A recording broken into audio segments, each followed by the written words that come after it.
Evening. Good evening, dear people who spare your time, show curiosity and interest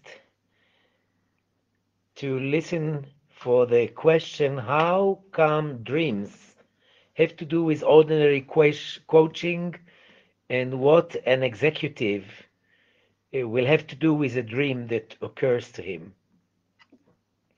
So, this is it. We are waiting for people to come in. I will just take the time and announce to you once and again. Now we will have in the coming weeks, every Monday, 8 o'clock my time, Israel time, we will have a Facebook Live on a topic. Today is about dreams and coaching in the practical aspect of it. And next week, it's between the shadow and the coachee and so on. We will announce to you this sequence of Facebook Live is purpose to help us advertise our international coaching school online that will start next in February 12th, and we are happily recruiting people, welcoming a new generation of online students, and meanwhile we all gain some knowledge that I'm giving with all my heart. By the way, yesterday I got injected the corona vaccine, and still I'm okay. A bit weird.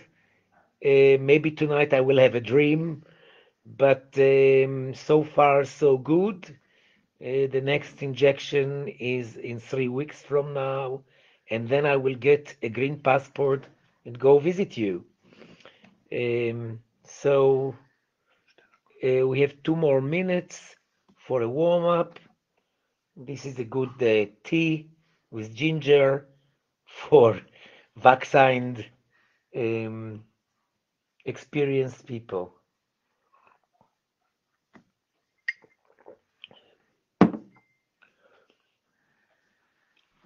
One more time, we want to welcome you guys for joining our Facebook live stream. Um, I see that we have already, is it true that we have already this number, 30 people? 31. Welcome, number 31. Who is number million? Let me tell you a real joke. Our prime minister went all the way to an Arab village to take a photo with the citizen that is number million in Israel, happens to be an Arab. And the day after, they reported that this is an ex-criminal that sat 15 years in jail 20 years ago. So he was very lucky to become the million citizen, and the prime minister was shaking his hand. I'm, I don't know what number I am. This is just a warm-up show that I'm giving you until we will have the time, 8 o'clock. There is 1 minute more to start our lecture and dialogue about dreams and coaching. Please, please, I urge you to send me questions if you happen to remember a dream that you would like me to relate to or to analyze. Send it over, and my assistant Danny will let me have your comments, and I will surely relate to them. So bombard me. And one more time, just to let you know, we are starting our first generation of the International Jungian Coaching School online, starting February 12th. There is an early bird encouraging prize, and we are recruiting people. We are becoming a small startup family that will cope with the time zone, because we have candidates, people from Los Angeles and from Dubai, and it's quite a challenge to find the common time. We have already 4 domestic programs in Ljubljana, in Athens, in Istanbul, and in Budapest.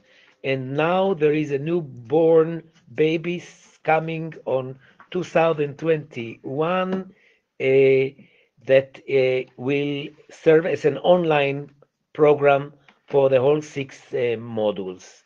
And let me tell you, we accumulated the email addresses of all our graduates, and there are about 300 Jungian coaches that are practicing Jungian coaching, and we have some idea to refer to them clients from all over the world. So I hope that within this 2021, the more the corona decreases, you will have an increase of clients referring to you through our international marketing and work.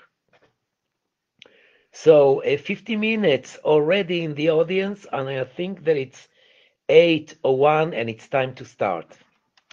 So officially, good evening. I'm Dr. Avi Goren Bar from Israel, giving the third, I guess, a Facebook Live. I think I'm improving from time to time. And the topic of today is dream in the service of the coaching process. And let me clarify, I'm not referring to psychotherapy or psychoanalysis. I want to see the dream as a tool for the coach and the coachee to dive into an irrational thinking into the unconscious. And let me start with a telephone call I had the other day from a coachee of mine, a very successful divorced businessman that was overwhelmed in the morning from a dream. And because we have very good relationship, the guy calls me and says, "Listen, Avi, I had a dream, and I don't know if you have time to analyze it for me on phone, but let me just deposit." Remember this word, deposit this dream that I've had, and we will discuss it in our coaching meeting. And here is the story. The guy dreamt that his beloved son was kidnapped. And the whole dream is looking for him and looking for him, and hell is really looking for him. And finally, he finds him, but 10 years pass by, and his son is 18 years old. And he's very delighted to have found him, but he's stunned. What the fuck? What's going on here? My son was kidnapped. He has nothing to do. He lives in a nice settlement, in a guarded place, and why would he dream such a dream? Plus, what this dream has to do with his uh, coaching process, lifestyle, and successful business.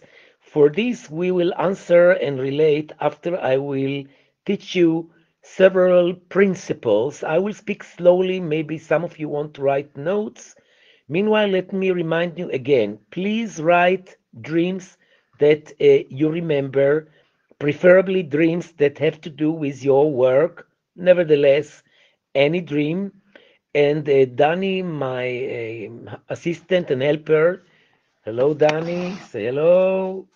This is Danny, and he's writing down your dreams, and this will be in the second part of our meeting today. 60 seconds about archaeology.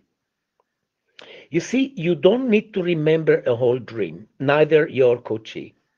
Even if your coachee remembers a piece of a dream, exactly like in archaeology, you can learn so much about your client's unconscious, your client's preoccupations, concerns, and your client's approach to look at life. So when you encourage your clients to remember dreams, remember to tell them, even if it's a piece of a dream, it is just like archaeology. Plus, a person sleeps, and the unconscious is the script, the writer, the director, the images, all the actors, everything in a one package. And when a person sleeps and brings his dream to coaching, it's an act of intimacy. The person shares something that was not on his conscious mind, is not in control, and surprises him, to say the least. Bringing the dream to the coaching milieu is an act of trust, and it validates the coaching contract. So, as a coach, you gotta be quite grateful, and you need to understand that once your coachee brought a dream to the coaching process, it's an act of trust and loyalty. Jung says that the mythology is the tribe's dream, and the dream is the client's myth. Let's try to understand, when Jung speaks, usually it's very condensed, and my expertise is to decipher the Jungian wisdom. What does it mean? The myth is the tribe's dream. We live now in congregations and in countries. Because of the corona pandemic, countries are closed, and each nation has its own collective unconscious. And when Martin Luther says, I have a dream, he relates to something very deep that has to do with a hope. So the mythology of the nation is the DNA that is brought up and is bequeathing, giving us the essence of our hope and vision. Whereas a private dream of the client that is accumulating with another dream and another dream along the process will create the dream collection, the mythology of your client. So another argument for your interest in absorbing your client's dreams is to have mythological images and symbols that characterize and make your client extremely unique and special. Now, Jung speaks about a small dream and a big dream. And what is the difference? Small dreams deal with daily routine problems. That is to say, when your client is asleep, while asleep, the client is evaluating, processing, trying to understand miniatures, little dilemmas, everyday dilemmas, financial dilemmas, health dilemmas, couple dilemmas, family dilemmas. Yet a big dream is a challenge that the unconscious is imposing on the client. I think that in the corona pandemic, when people lose their jobs, when people lose their economic stability, when people need to redefine themselves and start a hero quest, they very likely will bring to coaching big dreams. Big dreams in the sense to be loyal to your authenticity, to be loyal to your internal self, to be loyal to what is your destiny drive. And this is another reason why we have to deeply respect the gift that the client gets and brings to the coaching milieu when you have a sense that it's not about a daily dilemma, but something that says the smell of existential issue that is in the core, in the essence of our client. I recently graduated the co-active coaching school in Israel, and obviously they speak about bringing, raising up the awareness.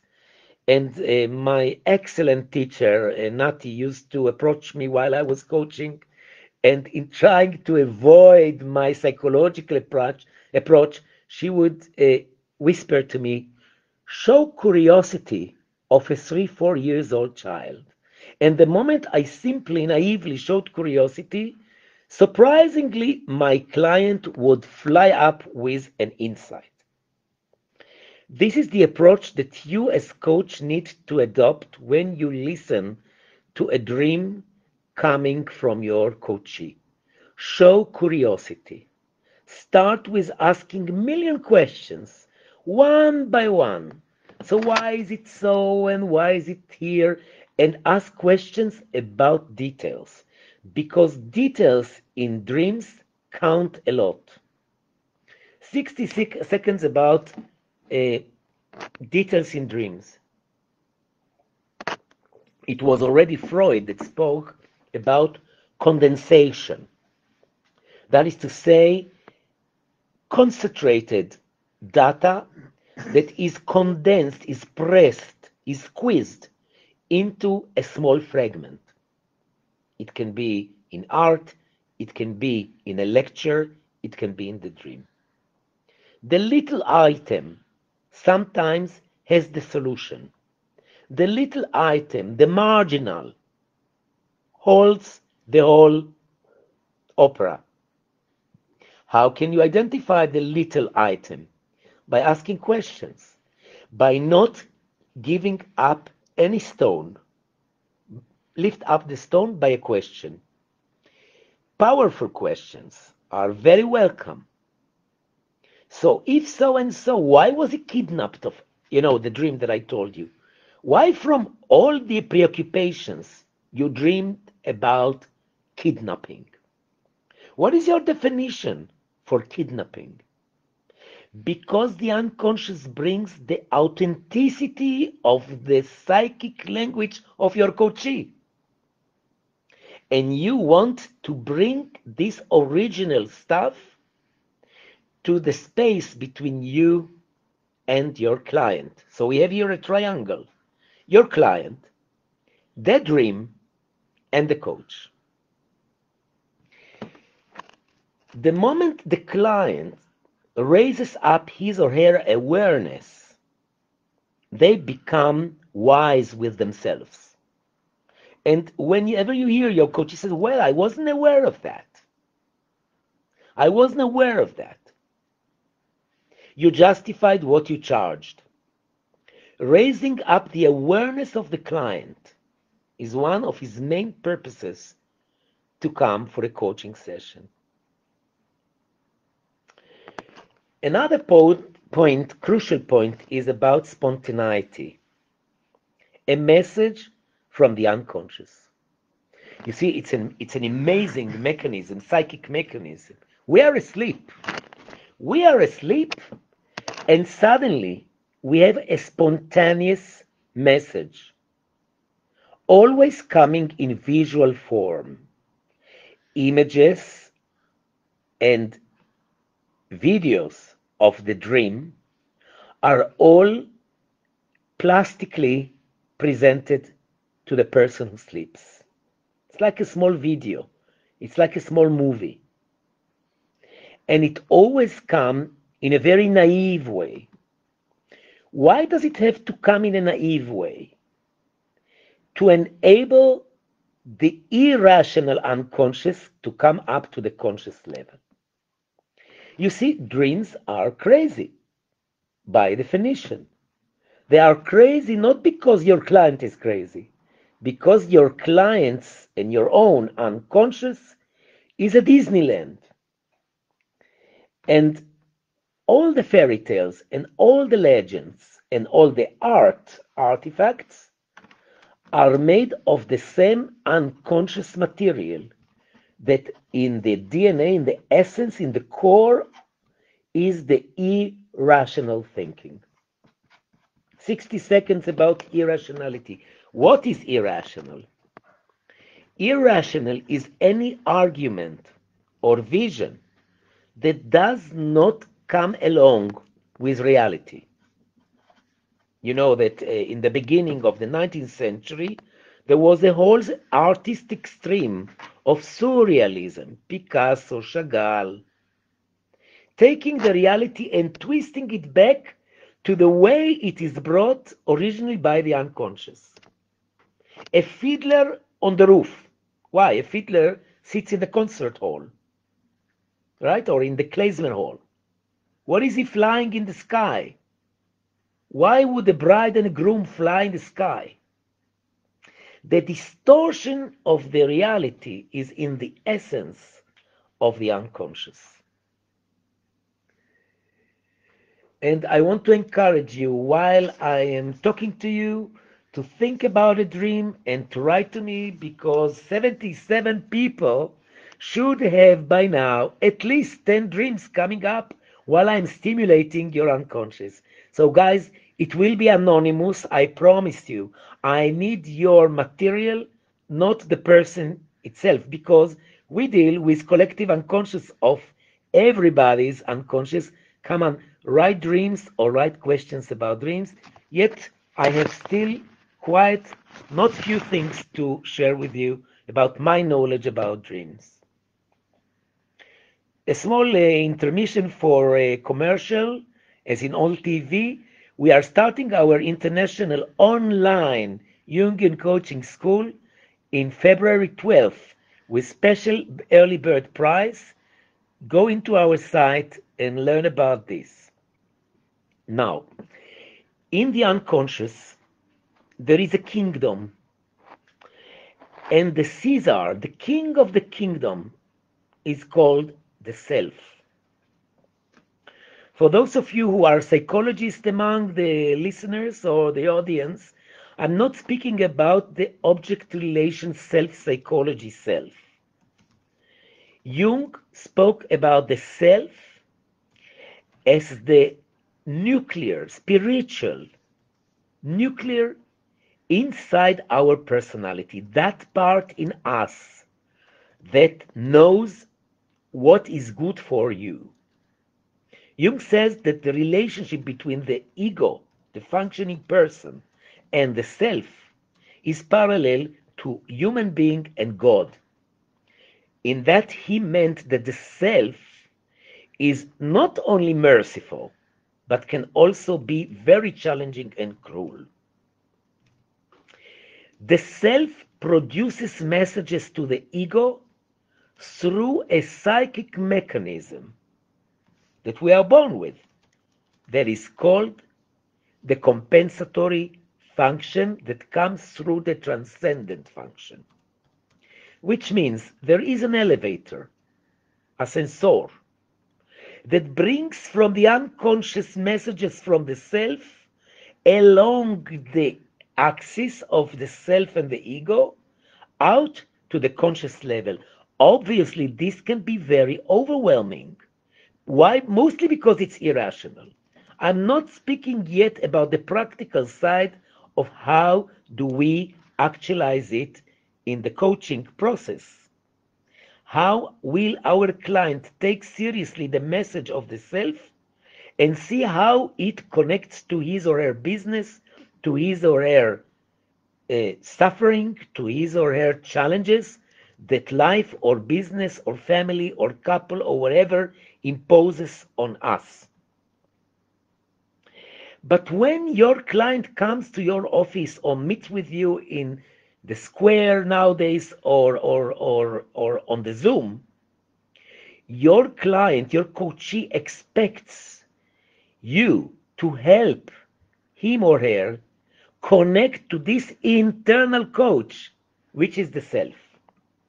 Because the self is authentic, the self is courageous, and the self can challenge your client towards irrational material. So we want to embrace the client's self and how difficult it is to trust ourselves. Salute. At nights, because of the quarantine, because of the winter, I'm observing Netflix, very recommended, and now I see the series Borges, about the Danish series, about the Prime Minister woman, Brigitte, I forgot, I promised myself to remember, Nirsberg or Nisberg, whatever, a woman that is possessed by her masculinity. We will talk about it later. And obviously, she has two children and she devotes more and more and more to her political career, neglects her husband and house, and eventually the husband claims for divorce. This is a side story in the theories. Her main challenge, eventually, by the end of the day, is to listen to herself. She has ministers, she has consultants, she has a trickster, archetypal helper who is a kind of a psychopath that you should see how she is consulting with him. But she repeats again and again in every chapter, I need finally to listen to myself. Yet, herself is very logical. Herself is very much on the common sense. But what can you do? In marriage, in love, you cannot lean on logical, conscious calculations. And she never listens to her internal self when it brings irrational argumentation. Very recommended to see this series, Borges, with Brigitte, the Prime Minister, and how she listens to a conscious self, but not to the unconscious self. Another point is the personal versus the archetypal. You see, when your client comes to coaching, he brings stories, topics, dilemmas that come from his personal life, obviously. What you have to do, especially when it comes with a dream, is to find out with your client, not to analyze for your client, but to find out with your client what is the archetypal wisdom that lies under the personal story. And for this, I need to present to you a small gallery of heroes that lie down there in the unconscious and very likely will come into your client's dream. One is the persona, one is the shadow, one is the animus if we deal with a woman by gender, and one is the anima if we deal with a man by gender. However, the anima that we deal with a man by gender corresponds identically to the femininity of your client if she is a woman. So a woman has femininity and unconsciously an animus. Usually, if she is a business lady, the animus is very, very active and dominant on the conscious level. If it's a man, he has masculinity in the unconscious anima. And for example, in Brigitte's husband in the Netflix series, Philip, he is a very developed anima-oriented man. But there is a misunderstanding. A good couple coaching, short meetings, 4 meetings, would have saved them. They didn't hear about Jungian coaching yet in Scandinavia. So, the persona, I will explain in 3 sentences, the shadow, the anima, and the animus. Persona in dreams have to do with garments, status, business environment,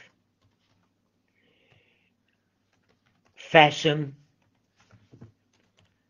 money,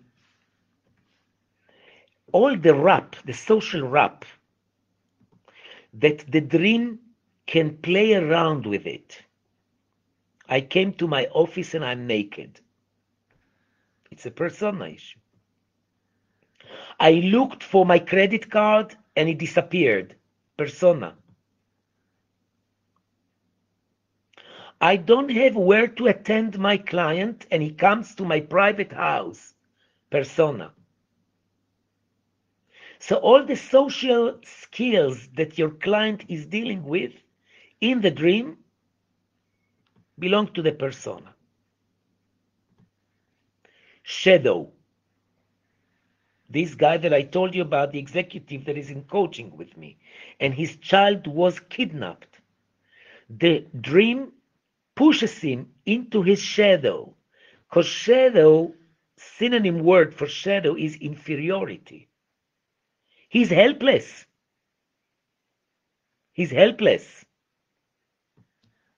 Soon we will talk about how does it function, but he's helpless. So any complaints in the dream for impotence, inability, losing control, flying with your car in the sky, driving your car but there are no wheels and you push with your legs. And I hear now that when we arrive to 80 people, that is to say one more person, I'll stop and make a break with a dream because we have several dreams. I'm so grateful for your collaboration. Let me just finish the gallery. So persona is everything that has to do with social skills and appearance. Shadow, everything in the dream that has to do with inferiority, incapacity, impotence, weakness, helplessness.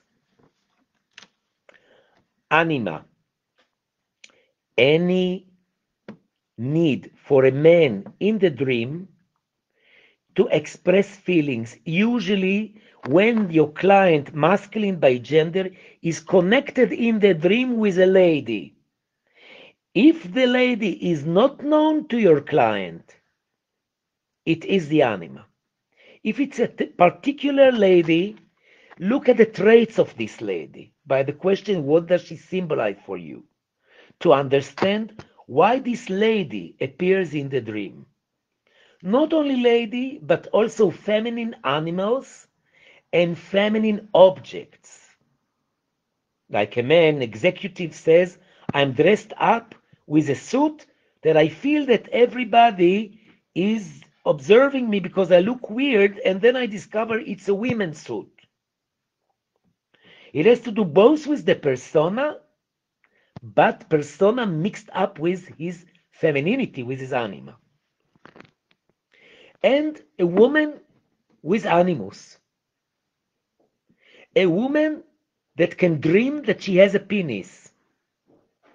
A woman that can dream that she is shooting, because a rifle is like shooting sperm.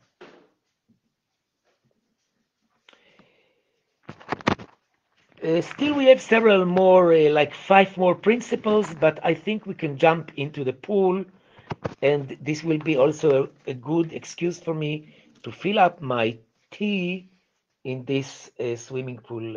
Yeah. So, can you please fill me tea and I will read. Dream.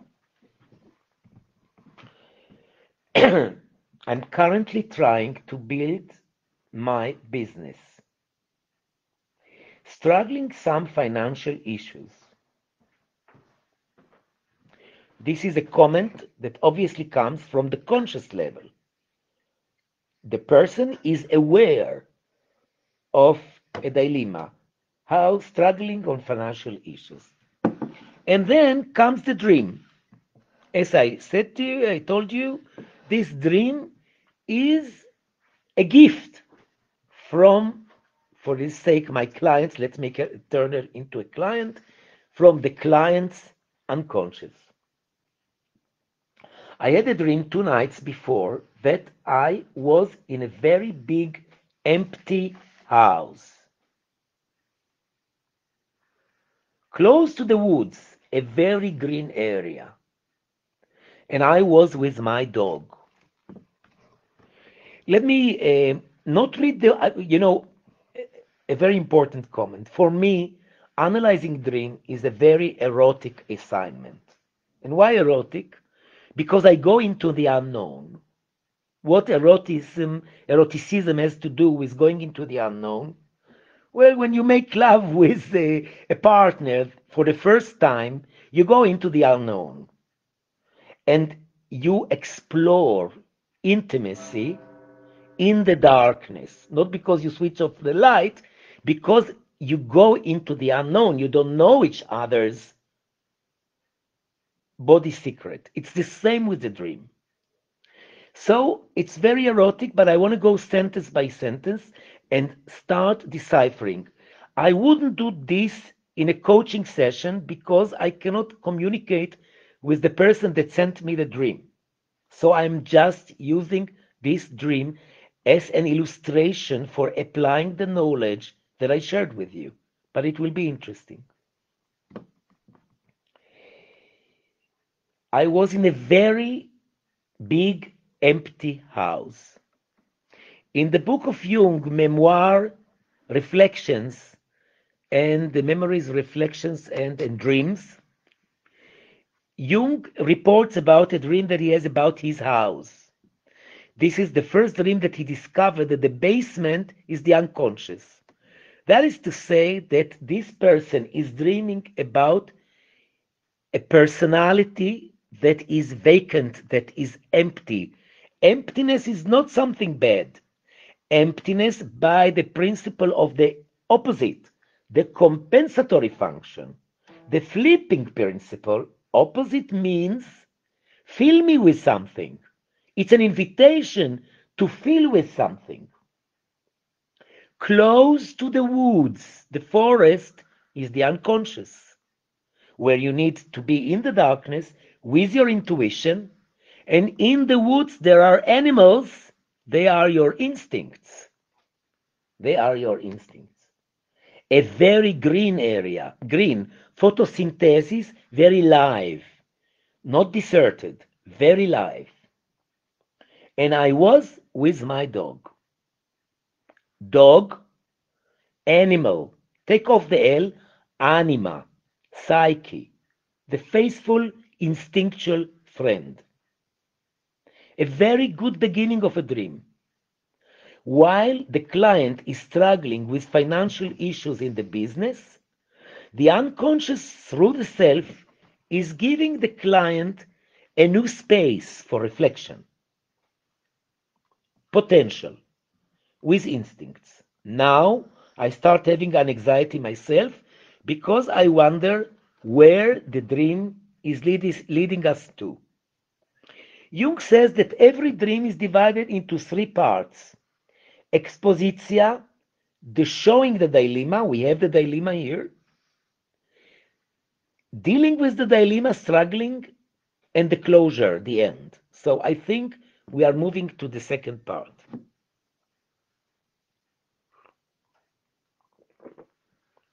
I was feeling a bit lost, trying to understand where I am, which neighborhood.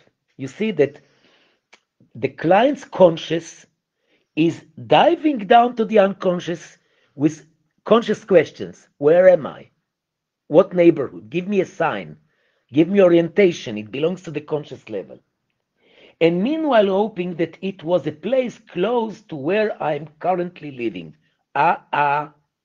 Why do you need, if you got a dream, to be nearby home? You're afraid. You are afraid to go out from your comfort zone. You are afraid to become a hero.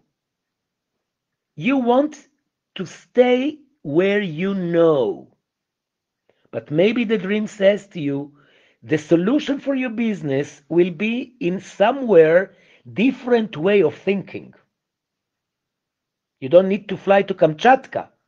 It's a different point of view that the dream is offering. But the client, who is the hero, is a bit scared to go out from comfort zone. Although the client has a dog with which she or he can lean on the instincts. It was a triple building Walls are painted in yellow with really big windows, but definitely an old building. Here is a hint for the solution. Now, before I will bring my assumption towards the closure, if that was a real coaching, I would ask the client what this means for you. Because the assumption is that the self will decipher the enigma for the client. Trust the self. Let me try to share my understanding. It was a triplex building. The number 3 is a sign for masculinity. 3. David's cross, 3. Because 4 is the square equal to the circle, is feminine. Breaking the square into triangles comes from the monotheistic religions, which is a masculine approach. So there is a building who is a triple, 1, 2, 3. Walls are painted in yellow, enlightenment, with really big windows, transparent, looking out, getting air, not being defensive, closed window, wide windows, but definitely an old building. Old building, traditional. Trust your collective unconscious. Trust your tradition. Trust your history. Trust your history. But innovate yourself through something that has to do with your animus, with your masculinity. Use your instincts and mostly don't be afraid. Now, if we come to the coaching milieu, I think that the optimal question would have been, what are you possibly afraid of if you become crazy with your business? What are the obstacles? How can you distance yourself a bit from your common solutions, from what is expected from you, what others do? And here we can play an imaginative game. Close your eyes and start fantasizing. What would you like to have? Where could you fly far away? Go into the wood. Use the symbols of the dream because they are authentic mental coins that the client brought up with authenticity. Now, as in coaching, we don't need to arrive to solutions. We need to trust that the coachee is doing the work in between the sessions. You stimulated the unconscious, you came up with assumptions, you associated. Trust your client. You will be surprised how creative your coachees are. Before we go into another dream, I want you to swallow. I want to add a little bit more information that has to do with parallelism between concepts in the co-active coaching and the Jungian coaching. First of all, the co-active states out loud that every client has creative resourcefulness. So the dream is par excellence a reservoir of ideas, creativity, imagination that we want to encourage the client to dive, dig, and bring up to the conscious level. Then we have the saboteurs, the gremlins. The saboteurs correspond to the shadow, to all those obstacles that are not presented outside, that they are lying inside our unconscious, ready to sabotage any innovative idea. And I want to relate to the client that brought this dream. Look for your sabotage and speak with them so that they will move away and really help you in advancing your hero quest. Another one is the internal leaders. The internal leaders in coactive are corresponding to the anima, to the animus, and mostly to the self. When you deal with balancing in coactive coaching, it corresponds to the compensatory function. It's the other point of view that is opposite to the one that your client is stuck. And let me guarantee to you, one of the jobs, soon I will talk about it, of the dream is to provide for the coachee the balancing point of view, that is to say, the compensatory, the opposite option that the client didn't occur and didn't think about.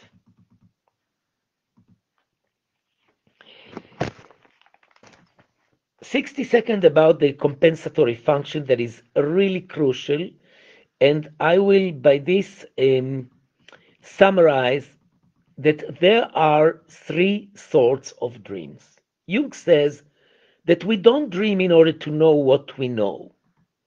We dream because our psyche brings us knowledge with which we need to deal. This is one of the discrepancies between Freud and Jung. Jung worked with the dreams as scientific proofs to work with, empirical proofs to work with. And when you're a Jungian coach, you take the unconscious and the dreams as solid material to work with your client. There are three sorts of dreams I will share with you according to their statistical appearance. First is the compensatory dreams. This client of mine that dreamt that his child was kidnapped, this is a compensatory function dream. Apparently, after we will discuss it, we need to see what is this relationship with the child, that they very likely are so tight that the opposite is a kidnap. This kidnap, by the way, is not a production of my client's imagination. This kidnap is one of the milestones of all the dreams and fairy tales about spoiled princesses that were kidnapped by a monster, by an ugly frog, by a gypsy man, by a shepherd, kidnapped from the protection of the patriarch father. So the disappearance of a child lies under the principle of the compensatory function. What you have too much, you will lose in the dream. What you don't have, you will eventually find. If the client that referred the first dream to us stays too much in the comfort zone, by compensatory function, he or she finds themselves in the wood.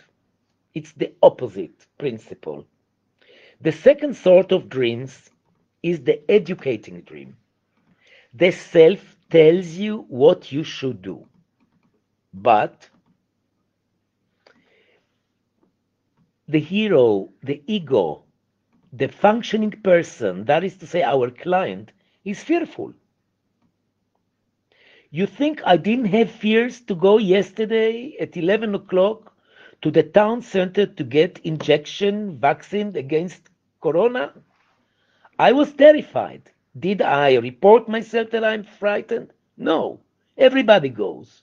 I go. But the psyche is doing processes.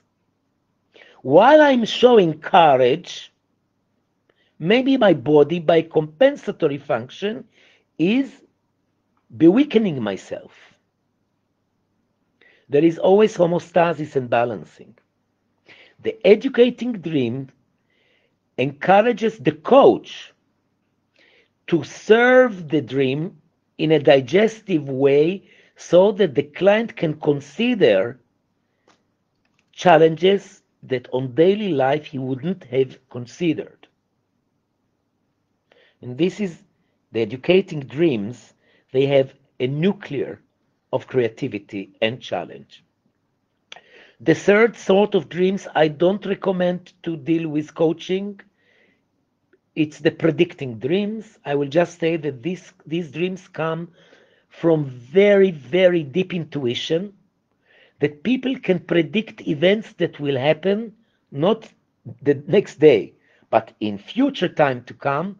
But there is an internal knowledge that is really interfacing with the collective unconscious of the person, that there is an intuition that knows what will happen, and usually it's extremely difficult to analyze and decipher the dream. Danny, do we have anything else? Good. Why, the guy is doing a marvelous job because he is summarizing the dreams so that they become condensed.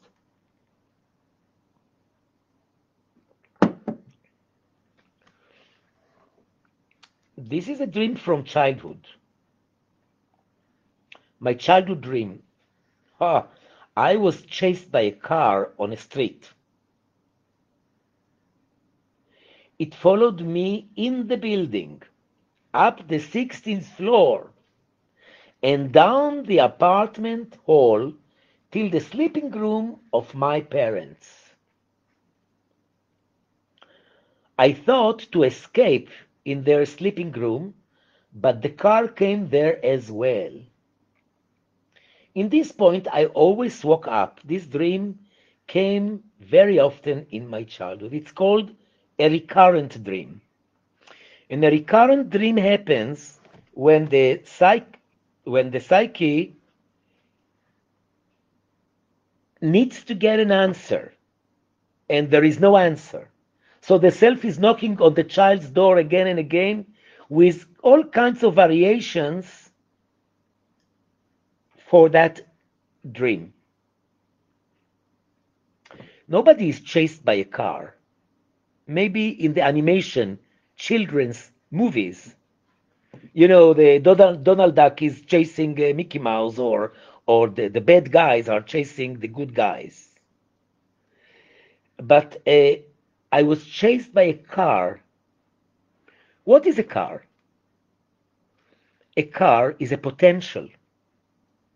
You ask when you buy a car, how many horsepower? Ferrari.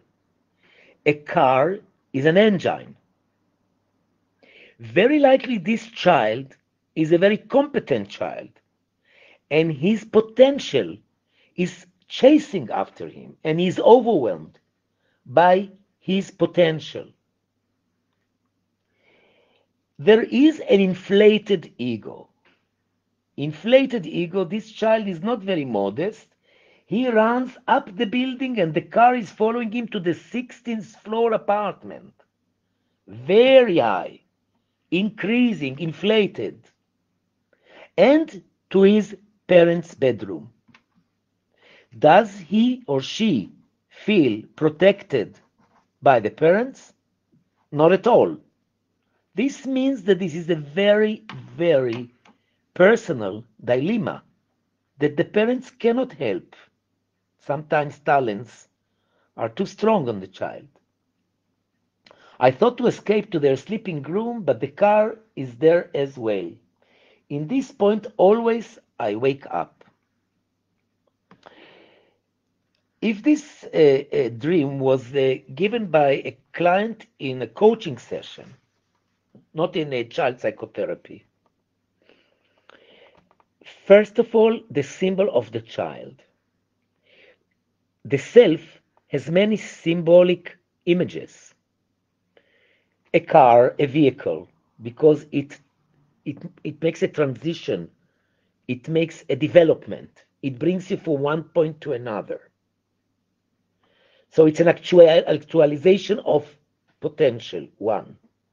The egg as a symbol for development and potential. The child, the innocent child, the Jesus child, the Moses child, the Buddha child. Somebody that can grow into huge wisdom and personality. Gold, as a symbol for great potential, wisdom, old man, wisdom worth a lot, spiritual, talisman, are all symbols of the self. We have in the dream two symbols of the self, the child and the car. It's a dream about potential. But what is the point? Why is he running away? Why doesn't he stop, looks in the eyes of the car and say, let's see you doing it.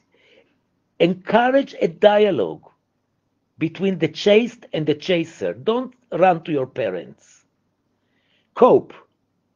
Where in your business, where in your life are you avoiding confrontation?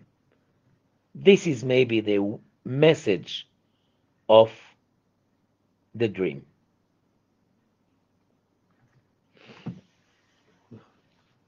Do we have any other? Wow, lots of things. Let me remind you two more things. One, in the next coming weeks, every Monday, 8 o'clock, I will share with you my knowledge within the framework of coaching, of Jungian coaching, and our next Facebook live stream will be We and the Shadow. Where is the shadow taking place in the coaching session, and how do we deal with the shadow? And how Jung arrived to the concept of the shadow in 1945. Again, I want to share with those who joined us, because the numbers of observers is increasing, and I'm very flattered and grateful, humbly grateful for your joining in. We are starting our online 6 modules Jungian Coaching School in February 12th, 2021 now. And we have a special prize for early bird for those who make decision and join us to be qualified as Jungian coaches. This program is certified by ICF as an ACSTH program. And one more step after you graduate, and you can claim for ACC accredited coach. So I told you about our meetings on Monday, 8 o'clock in the next coming weeks. And here comes the next dream. I had a dream last night, straight from the oven. The most important part of it was that I was flying without wings. I just ran in my room and suddenly I flew. When I was 30, and that was too many years ago, it was, oh my God, 38 years ago, when I was in my 30s, I was 6 years in Jungian analysis. 6 years with 3 Jungian psychoanalysts every 2 years. And I had a sequence of dreams that I'm either driving a lorry, a truck, but it is so tall, maybe 5 stories, and I am so preoccupied not to come over somebody. And then I had another sequence of dreams. At that time, I had animals on our roof, and I was doing animal therapy with children. And I had cockabirds and cockatails and lovebirds and fish, 2 huge aquariums, and rabbits and guinea pigs, and you name it. And in my dreams, all these animals fly out from the aquarium, from the cages. It was an inflation of creativity. This is what my psychoanalyst uh, tried to explain to me, that I have to do to actualize it's an inflation of creativity. And here again in this dream, we have an inflation. The self is taking off and taking you up to spirituality, to a different point of view, supervision, visioning things that are not seen from the ground level. And the question is, what is asking to be actualized and fly up through an inflative energy? Nevertheless, when we say the word inflation, which means a human being without wings, how can you fly? It comes with the mythology of Icarus and Daedalus. When the father, the artist, and his son were locked on the Greek island somewhere, I don't remember the name of the island, as a punishment, and like in every, and believe me, I've been to several, and not few of them, Greek islands. Every Greek island has a mountain, and on top of the mountain nowadays, a monastery. But in the Greek times, there was no monastery. They were woods with pigeons and birds, and Icarus, and of course, mainly honey with bees.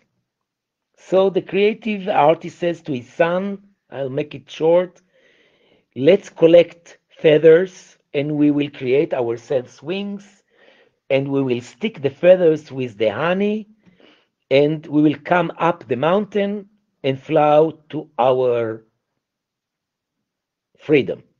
Nevertheless, says the experienced father to the young enthusiastic adolescent, to his son, be careful. You might like very much this flying business. Don't fly too up because the sun will melt the honey and you will fall in the water and be drowned. Nevertheless, don't fly too low because the water will wet your feather, it will come heavy, and you will be drowned. That is to say, homeostasis, balance, take your balance. And this is what I humbly say to the dreamer. You fly too high, you might approach the ceiling and break your head. So, yes, it is a drive for actualization, for upgrading yourself. Nevertheless, because you fly without wings, and because you wake up in the minute that you start um, merging up, be careful. And the last dream. In my dream, there was a woman. Now we don't know if it's a lady or a man that is dreaming the dream. So I will be imposed to analyze it both whether it's an anima or animus. Let's see. In my dream, there was a woman in red dress wandering over a dark forest with a beam of light. Although it was dark, it seemed normal to me to wander without fear. Another old woman was collecting a large measurement of caviar bones under a tree. He looked like an old, wise sorcerer. Okay, now I need some a dictionary. I have to. My English is good enough, but not that good. So, I need to understand what is a sorcerer. Why sorcerer? I need to understand what is the beam is maybe a light. Although the dark wonder about the fear, another old woman was collecting large measurement. What is caviar bones under a tree? Caviar, I know what's caviar, Russian caviar. I know what's bones. I don't know that caviar has bones. So, what do we learn up until now from my ignorance? And I think if it was real coaching, I would be delighted to have such a client with such vocabulary. Because according to the wounded healer archetype, the moment the coach is weak, the coachee is empowered automatically and immediately. So, dear coachee, I cannot make out this dream because I don't understand your language. Nevertheless, it's a very unique language. And I'm challenged because if the language of the dream is very unique, my horloge announces 9 o'clock. I'm not going to dig up. I will use my dictionary. I will try to understand because it's really challenging. Nevertheless, I want to.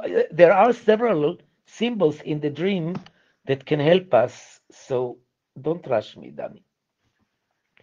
In my dream, there was a woman in a red dress. I guess that red dress, I would have asked the coachee if it's a man or a woman, what is red dress? I can only tell you from my knowledge of symbolism, red is the color of femininity. Because a woman by the age between 12 to 14 starts bleeding menstruation. When a woman gives birth, she is bleeding. Every month she's bleeding. When she becomes pale, you know the story of Redhead, and you know the story of Snow White. The mother was pregnant, she pinched herself with a needle, drops of red blood fell into the white, innocent, clear snow.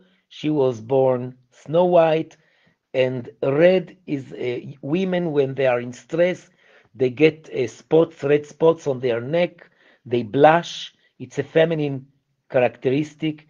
So the color red is feminine. A woman with red dress is a very feminine, almost sexy lady. We have this movie, the woman in red.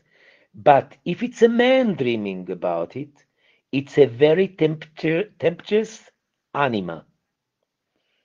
Wandering over a dark forest, she is having fun in the unconscious.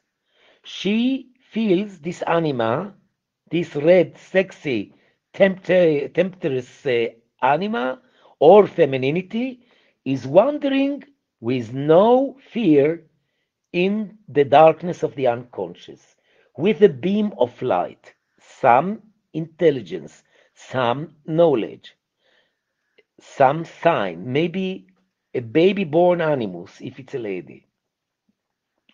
Although it was dark, it seems normal to me to wander without fear. And that's good, because this is a preliminary condition to bring the resourcefulness of creativity out, to become irrational. Another old woman,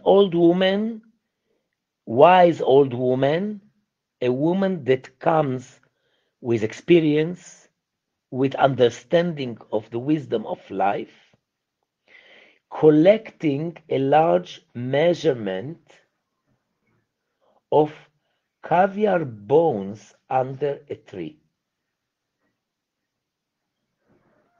And then there is a misunderstanding in English because it says he looked like an old wise sorcerer. So maybe there is a mixture between the wise old woman and the wise old man that is called in Latin, in Jungian psychology, the Xenex, the Sphinx, the know, the wise old man. Why is it a condensation between this woman and man? I don't know. Ladies and gentlemen, it's been pleasure to quite fluently share with you my understanding of dream. I hope you will not be frightened if a client is calling you or sharing with you a dream. It's a gift, an innocent gift that comes from the unconscious. It's a gift from the internal coach, the self, and it's an invitation for the coach to dialogue irrationally with the client. And before ending, let me remind you, last time we are starting our online program of the Jungian Coaching School for a special early bird prize on February 12th, a month and a half from now. We have already a group of people that join this quest. I will be the teacher that will be teaching 5 of the 6 modules. And I hope to see you soon, next Monday, about shadow.